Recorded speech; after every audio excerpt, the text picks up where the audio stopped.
week 2 of the fantasy football season, and he has a few defense DST units. I have his sleepers this week. The first one, the Jacksonville Jaguars. So the Jaguars, week 1, got off to a big start in that game at the Miami Dolphins. And then second half, the Dolphins just went off and hit some big plays, led by Tyreek Hill and Jalen Waddle. And Devon Achane had a good game out of the backfield. So week 1 at Miami, 20 points allowed, blowing a big lead, 3 sacks in that one. So this week, a good matchup versus the Browns. Their offense just can't get anything going. Last week, the Cowboys went into the dog pound, took care of this offense. Deshaun Watson, he just doesn't look like the same player at all that we saw from him 3 years ago.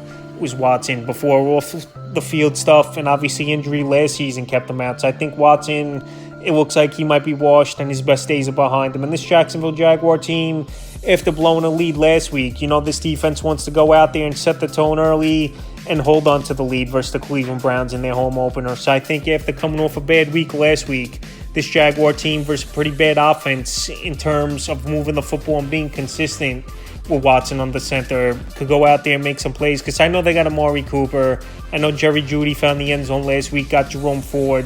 Njoku was out of this ball game, though, with an ankle injury. But I think Jacksonville as a deep sleeper option, available in 88% of fantasy leagues. Next DST is the Tennessee Titans.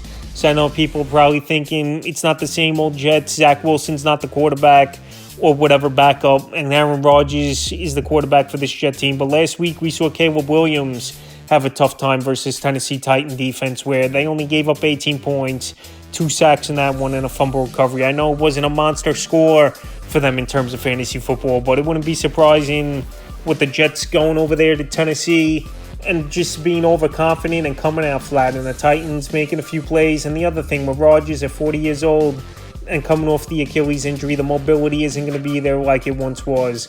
And if they could get a hand on him, I think they could get a few sacks. So I'm saying in the deepest of leagues, you could use the Tennessee Titans as a sleeper option, because right now no one's really paying attention. They're available in 99% of fantasy league. The defense DST unit I have as a sleeper is the Washington Commanders. So the Commanders did crack my top 12 in the rankings this week. And this week, a good matchup versus the New York Giants, but surprisingly still out there in 97% of fantasy leagues. So Daniel Jones is one of the worst quarterbacks in all pro football over the last season and change. And also, to add insult to injury, he's coming off the ACL, and he's most likely not 100% healthy as well, is Daniel Jones. So Washington, I know week 1 they got embarrassed versus Tampa Bay Buccaneers, 37 points allowed and a sack. But with Dan Quinn at the helm as the head coach, obviously he knows this Giant team very well, being the defensive coordinator for many seasons with the Dallas Cowboys. So I think that can help this Washington Commander team, that Dan Quinn's familiar with them.